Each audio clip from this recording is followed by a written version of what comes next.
T minus 50 seconds.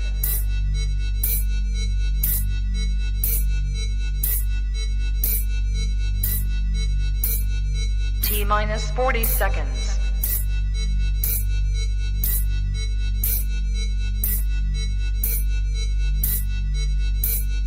T minus 30 seconds.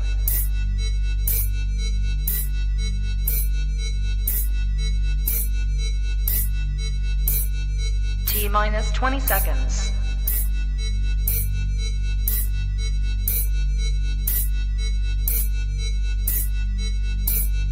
Ten, 9, 8, 7, 6, 5, 4, 3, 2, 1, 0.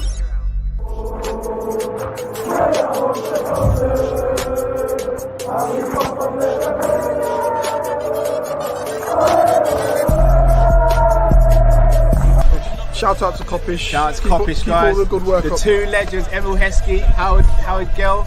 Can't get much better than that guy. Yeah. You know what to do now. Like, comment, subscribe. I'm with legends, guys. Kopish. Hey, lovely people. I hope you're well. It is Tuesday, the 14th of September, and we are one sleep away from Liverpool versus AC Milan. The first time these two teams have met without it being staged in a final of a Champions League. 6 Champions League trophies for Liverpool, 7 Champions League trophies for AC Milan, 2 of the most decorated clubs in football history, 2 of the most loved football clubs in football history. Go head-to-head at Anfield for the opening game of the Champions League for Liverpool and AC Milan in 2021-2022. Matt, how you doing, bro? I'm blessed, man. I'm just looking forward to this game. Like, I've been waiting for this Champions League opener. It's AC Milan, and we got history with these, look. You know what I'm saying? Big history. Massive history. Yeah, it is, bro. This is arguably the rubber match, isn't it? It probably is, bro. Probably is. When you think about it, it'd be amazing to see how far both teams go. But I think this is going to be... See, if this is a couple of years ago, I would have flat out and come out and said, this game's kind of easy for us. Yeah. But things have changed in AC Milan. Do you know what I mean? And we'll obviously touch on that a bit later. But AC Milan are maybe on the come up. Do you know what I'm saying? Because Inter got there before AC by rebuilding. And I think AC trying to do the same. It's going to take them a lot longer. Yeah. But let's see what happens, bro. But I'm looking forward to the game. Yeah, so obviously we're going to speak about the game, but we can't speak about AC Milan versus Liverpool without speaking about, 2005 Istanbul and then 2007 Athens. Firstly, got a shout out to John Conway. Thank you very much for your super chat. Big up, John. What's going on, bro? Liverpool 2, AC Milan 0. Before we go into that as well, Anfield European night. It's been a little while, isn't it? It's been a minute, bro. It's been a while, bro. We haven't so good. That Hundreds. crowd, boy. That crowd. This is what we're built for. Fantastic. Nights like this, man. What a feeling. What a feeling. Trust me. Oh boy. But yes, 2005. Obviously, Istanbul, arguably the greatest Champions League final of all time. It is. What's your one memory that really stands out from that night, Matt?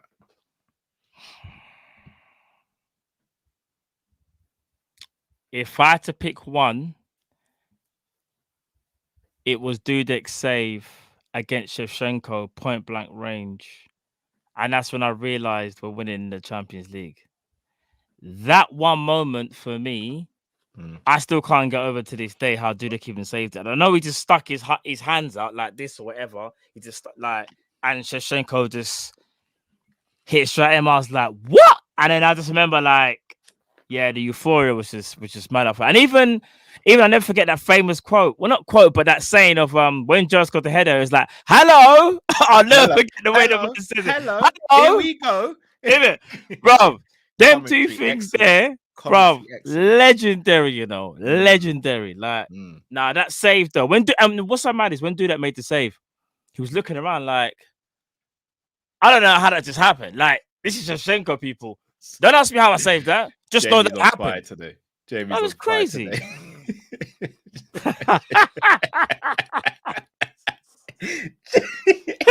Jamie, you know. Hey, Jamie Sai kills.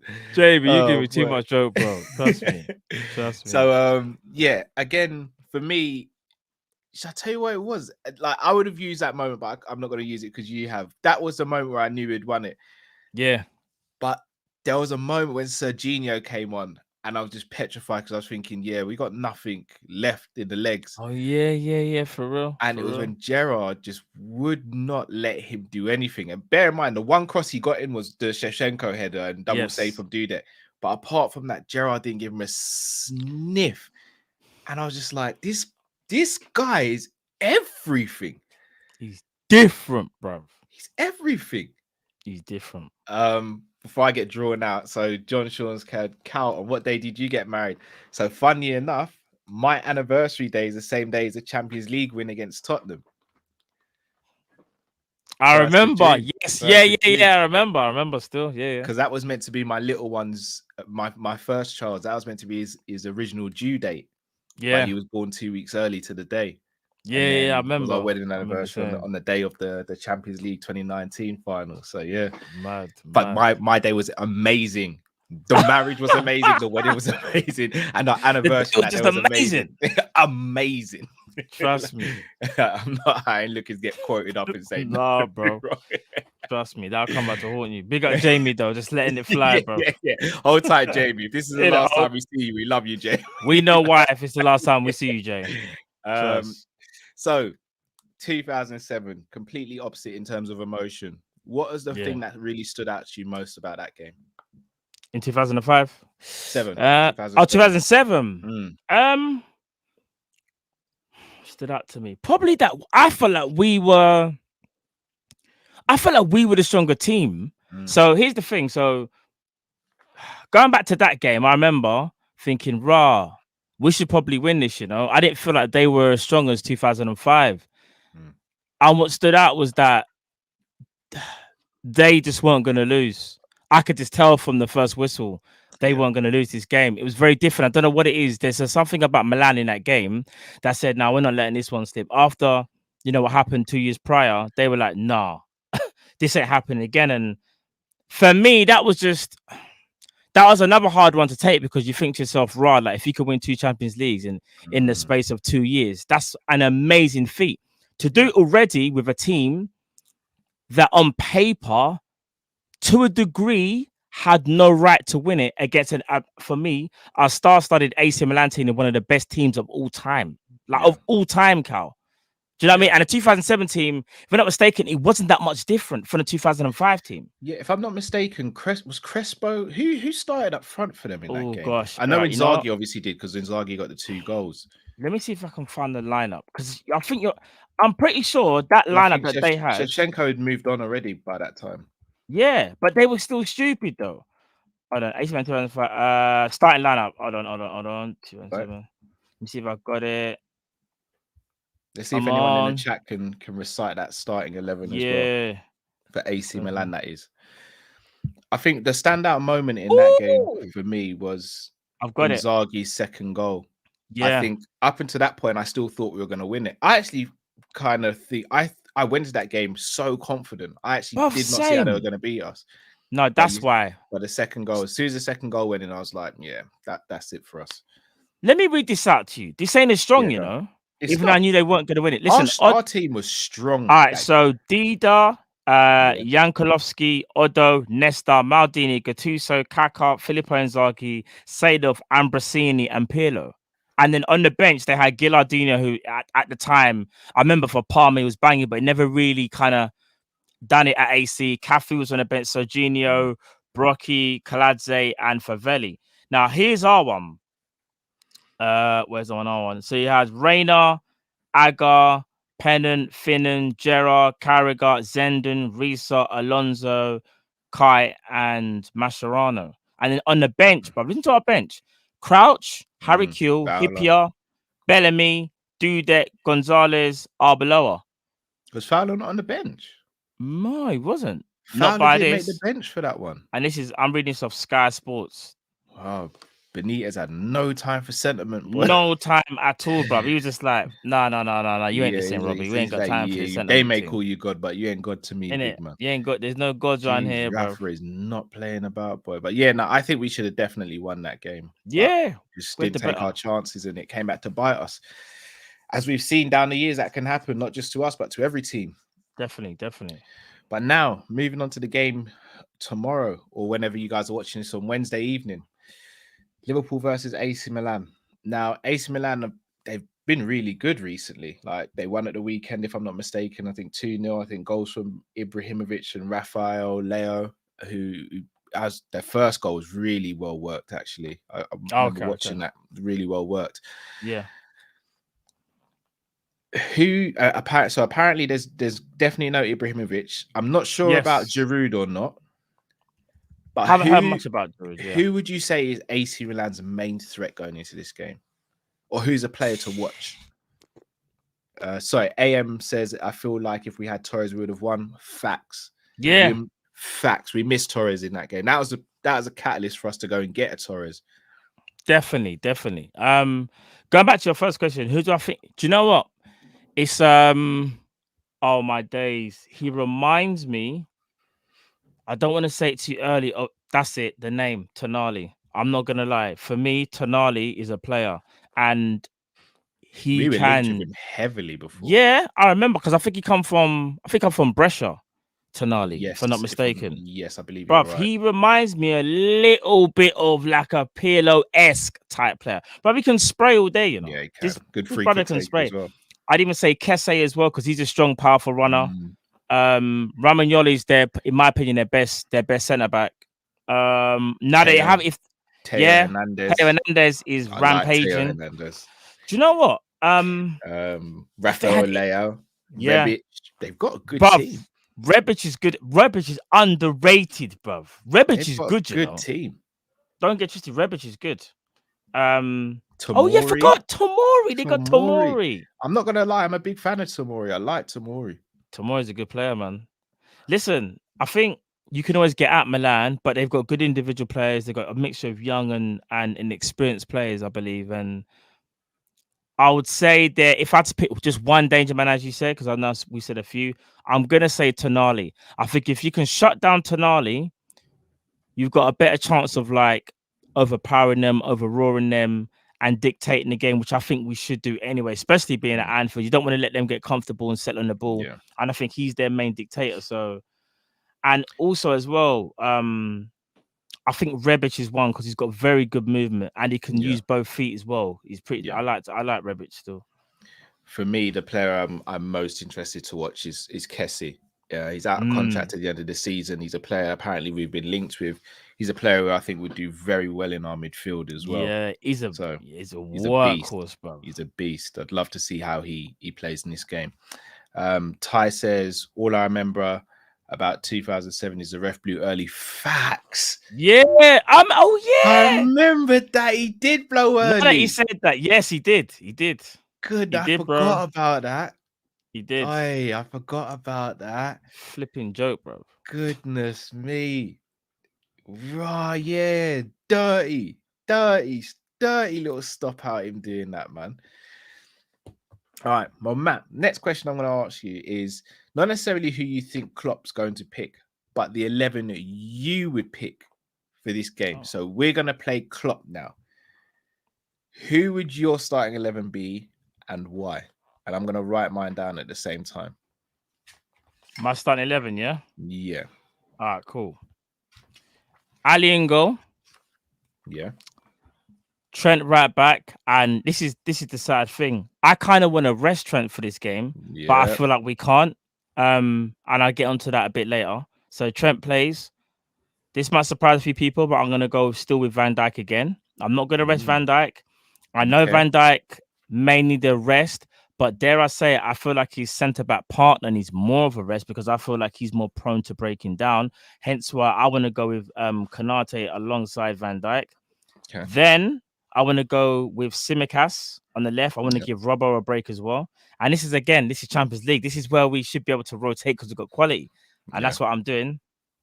And then in midfield, I will go with because Harvey's out, obviously, we can't do the 4-2-3-1, and especially without Bobby as well. So, in my opinion, I think we go 4-3-3. And I would like to see Fabinho, Henderson, and Naby. Oh, no, but I think we need Thiago. No. Do you know what? This is going to be controversial. No, but Henderson didn't start the last game, though, did he? You know what? I'm sticking with it. I'm going to go. You know what? I'm going to go Fabinho, Naby, and Thiago. I want to see it. I want to see it. I want to see the press. I want to see the magic. I still haven't seen it. Every time Thiago's playing, and then he comes off, Naby comes on. And then it's Just the other want way to show around. you. I don't know if you can see that on the camera clearly enough. Yeah, that's exactly my. Oh, the only difference is, you put Gomez. Yes. So the reason I've gone with Gomez is I would like to give Virgil a rest. Obviously, Matip has to have a rest. I know it's a big risk going with a fresh back two as well. It is. But if they don't get any game time, then if they need to come into the team, then they're going to take a little bit of time to adjust.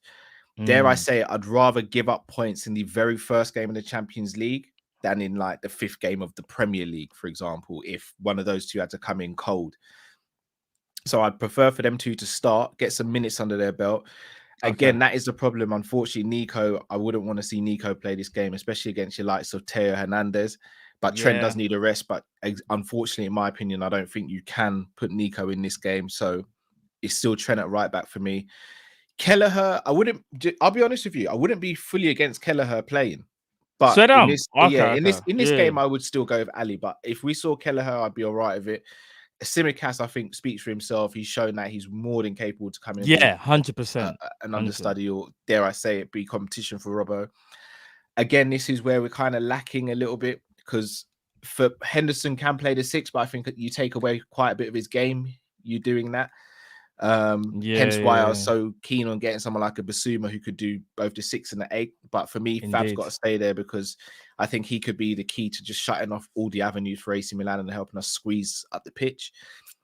Thiago and Keita. The reason I've gone Keita mainly is because I think he can come in this game, and if Fab and Thiago are doing what they do, Keita can be the most advanced forward of the midfield 3, and we could potentially see something special from Keita. Thiago, I think, he's only played one full 90 so far this season, so I think he's well rested enough to get this game. And then the front 3 has to pick itself because we have no other options at the moment. Minamino's injured, Origi seems out of favor, so the front 3 is as it is, and Firmino's obviously injured, so that's what I would do. No, I think definitely, as I said before, I want to see Thiago and Naby playing. I think Thiago playing against the Italian team, so to speak, I think because they're not maybe the fastest in transition, his pass and his vision can open up the game. And not only that, if Naby's driving with the ball as well, I think that just causes them more problems. And obviously, Fabinho or Henderson being the shield, I would rather Fabinho and then maybe bring on Hendo. And then obviously you can maybe start Hendo in the game on the weekend alongside Fabinho. But one of them could maybe if the game goes well, one plays 60 minutes, one plays 30. And then as you said up top as well, it's the same starting 3 of the weekend because there's nobody else. One thing I will say though is that I think Divock Origi has to be on the bench. This isn't me I'm not even trying to shoehorn him in. He has to be on the bench because when you look at the options that we have, I don't really want to see, for example, I don't know, a Minamino on the bench and he's not really fit and he gets ahead in over Divock. Yeah. Divock, this is the time now for me for Divock to kind of show if he still has it or not as well. It's games like this as well because it might not happen on the night for one of our 3. Start him though. And if you start him, who drops out of the front 3 for you?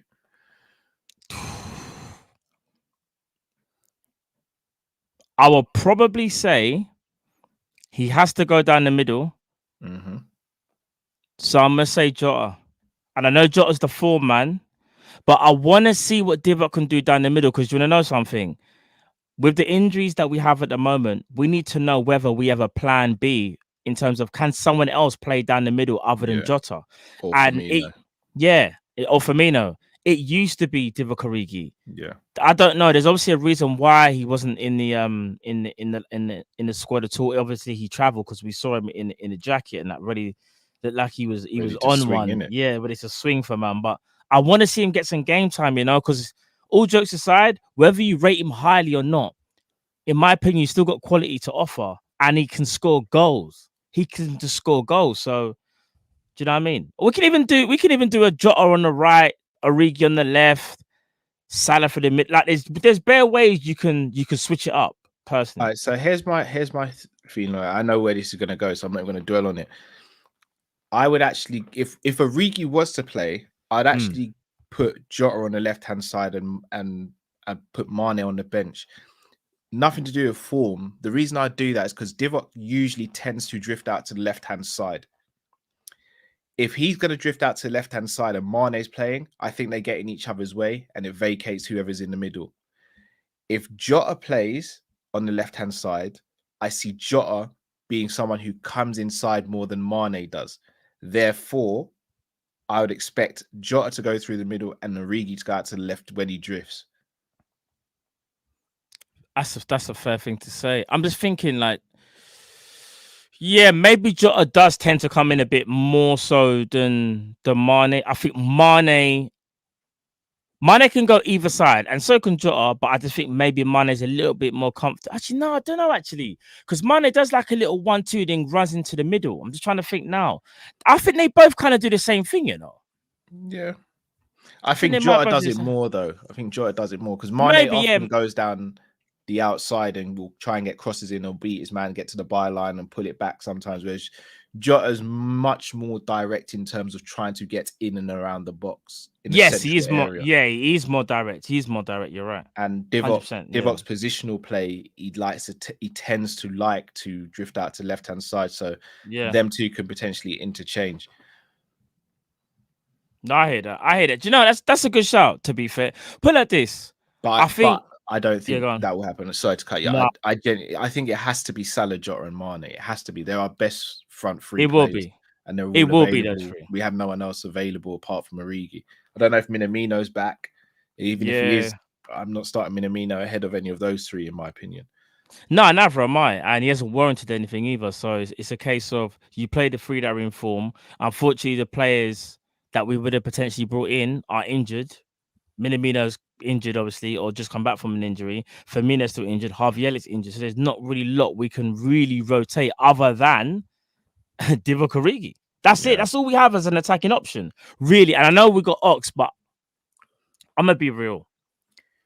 What I saw against flipping Leeds when I saw Ox come on and do that false 9 thing, I was like, Klopp really, and Klopp wasn't messing about when he was like, Ox can play false 9. No, he can't play it. It's just that you want to try him out there. No, that's not gonna work. I love Ox. He's much better from central mid, even better out wide, like wide left, wide right. Don't want to see him doing false 9.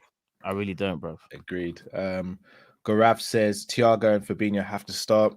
I agree with that.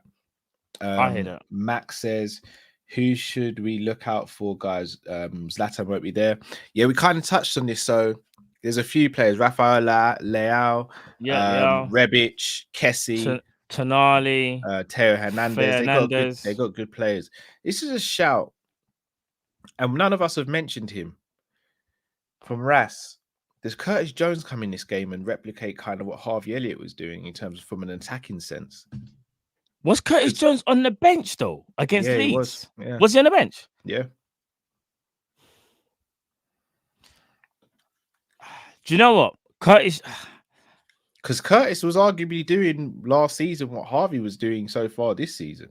Do you know what? This is the bold statement what I was gonna say. So I think Curtis Jones plays better in a 3-man midfield rather than as what Harvey was doing as kind of like a 10. Because I kind of feel like when we played against Leeds, when we started the game, it was Thiago and Fabinho in a double pivot, and Elliott was like ahead of them in that 10 role, roaming and then linking up, mainly kind of drifting slightly to the right as well. I feel like I don't know if Curtis could do that exact role. I think he could do the 3-man midfield thing, but I don't know if Elliott can. Sorry, if Jones can do, because like the link that Elliot was between midfield and attack was actually kind of sick, you know. I can't even lie. It was. It was floating, it's getting in and around the pockets, and it's like raw, like this kid right here, just being like the perfect number 10, so to speak, really did make me kind of open my eyes. I knew the guy was talented, but the way he just took to the game so quickly and then taken to the season so quickly as well. Effortless. Yeah, man, it's absolutely crazy. Jones can play. I just don't know if he'll have the same effect, and obviously he won't have the confidence that Elliot has because he hasn't started any games. Yeah, see, I disagree with you a little bit, you know, man. I actually think Jones as an out-and-out 10 would be very good. You think so? I think that's his natural position. Okay. I think when I used to watch him in the under-23s, yes, sometimes he'd drift over to that left-hand side. Sometimes he would start on the left of a 3. But we saw the best of him in the under-23s when he was sort of playing behind that number 9, where he was picking up pockets of spaces. He was shooting outside the box. Like, he's got a good shot from outside the box. Look at his first goal for Liverpool against Everton. Like, that's not a fluke. Like, he's got that in his locker. Yeah. I think he's got good dribbling. I genuinely think he could do the number 10 thing. No, you got a good point. I just wonder. I just don't know if, I'm like you. I don't know if he gets thrown into this game. Yes, it's a massive game. It is massive. But then sometimes Klopp does do this on a European. Like, remember when you like, there's always be that one where you're like, right, like Klopp is starting him. Like, even, and I'll go back to it. One of my players that I talk about a lot, or that, you know, Naby Keita, when he started against Real Madrid, and it was like, yes, Klopp, like, that's kind of mad still. Yeah, like, what's he done to make you think? And obviously, if he sees him in training, thinks he's done a thing. But for me, I was shocked. I was like, this is what we bought Thiago for. Like, this is Thiago's game. But, you know, things happen, innit? So, yeah, very true. Ty said, I don't agree, Cal. When we play Origi up top and Mane on the left against Everton, they ripped them to shreds and didn't get in each other's way. That is very true. That is very true. But that is just one game. And I'm not even trying to downplay it. The only reason I say that is there's been other times where, for example, when we played against Burnley, I think those 3 started the game up top. It felt as though Origi and Mane were kind of getting each other's way a little bit as well. Yeah, maybe a little bit too. Again, I'm only going off a hunch because that's how Origi plays and that's how Mane plays. There's not enough evidence to say either way, yes or no. But that's the only reason I say that is because of the style of play of Mane and Jota more so than the style of play of Origi. Yeah. But yeah, we'd only know if we saw it over a consistent period of time. And I don't see that ever happening for Origi at Liverpool Football Club, unfortunately. So it's a shame. No, it's a shame, bro. I can't lie. I think it's I think, again, as a person, that's a sample size. Like, I don't think it's been, you know, something that we've always seen. So I think you made a valid point about it being that game, but I haven't seen it consistently, and I think that's the issue, probably what Klopp has with him as well. So it's consistency, I think, very. We spoke about Ox. Milner. Could Milner get a start? European game, a bit of experience, maybe. Could Milner get a start? He could. This is what Klopp likes to do, like throw that curveball. But I don't want to see Milner. It sounds bad, man, but like I feel like there's other people and other priorities that we should be thinking about, in my opinion, than James Milner. In a sense of Naby Keita was on looked like he was on a decent run of form. We want to get some more minutes from him. We want to get some more minutes from Thiago. As you said, he's only started 1 game. Even Henderson as well, who didn't start the last game. I think, in my opinion, there's a few more that are ahead of Milner. But at the same time, if that team sheet says James Milner, I would not be surprised, bro. Like, I wouldn't be surprised. No word of a lie. In fact, no, I would be surprised. But at the same time, not. Yeah. If I saw like a Fabinho, Milner, and Henderson, like, I can't even lie. Like, I'd be very shocked if I saw. I don't want to see it though. If we're away from home, I wouldn't be surprised, but not at home. If we're at home and we're playing that formation and those players, I'd be fuming. I'm not gonna lie. I'd actually be fuming. We can't play them 3 at home, bro. Yeah. Unless we have a massive injury crisis. Do you know what I mean? No, I agree. All right then, Matt, before we wrap this up, score predictions. What are you saying? Liverpool versus AC Milan. I'm going to say 2-0 Liverpool. Ibu starts. Salah scores. And Thiago to have a cracker of a game. So I'm going 2-0. 2-0 Liverpool. Fair dues. Ty said, what was the position of them in the Champions League 18-19? Are you talking about Origi and Mane still? And if that's the case, what game are you talking about? I presume you're only talking about the Barcelona game. That's what I was thinking. Which, if that is the case, yeah, Origi was pretty central for that game, to be fair. He was. Mane held his position. So that's 2 games. Yeah. We're getting there. Josh says, at work, just going to drop a super chat and watch later. Bless you, man. No Ibra, no Bakayoko, and no Krunic for Milan thoughts. Big up Kopish. Yeah, no, Ibra being out for them is a big miss. He's their catalyst. Even though he's their oldest player and whatever, he's their catalyst. For real, 100%. And did someone say a big lift when they came on at the weekend? Yeah. Did he say no Bakayoko, did he say? Yeah, I don't think that makes But I'm not gonna lie, that's probably bad news for us. Yeah, I was gonna say, because that means they can put some quality on there. They'll play Kessie and Tonali double pivot, bro. Trust me. Yeah, that probably works out badly for us. Yeah. Oh boy. But look, people, we're gonna wrap up there. Sorry, Cal, what's your prediction? What's yours? Oh, sorry. I'm going 3-0 Liverpool. Are you going 3-0? Yeah. Who do you think is gonna score? Ooh. I'm gonna go over Salah, and I think Mane gets 2. Interesting. I know Salah definitely scores, and as I said before, I think Thiago for me is gonna have a big game if he plays, and I'm hoping Ibu starts. I want to see Ibu, man. I can't lie, bro. I want to see Ibu play, man, and I think he will play. Reason being as well, Klopp has seen him play in the Champions League. Ibu's got Champions League experience, and obviously the game's a bit different. It's a little bit slower than the Prem, so I think this will be a bit easier to acclimatize to. So I think Ibu will play ahead of either Van Dijk or Matip, personally. Yeah, I think that's a very fair shout. Yeah, makes sense as well. Yeah, 100. Yeah.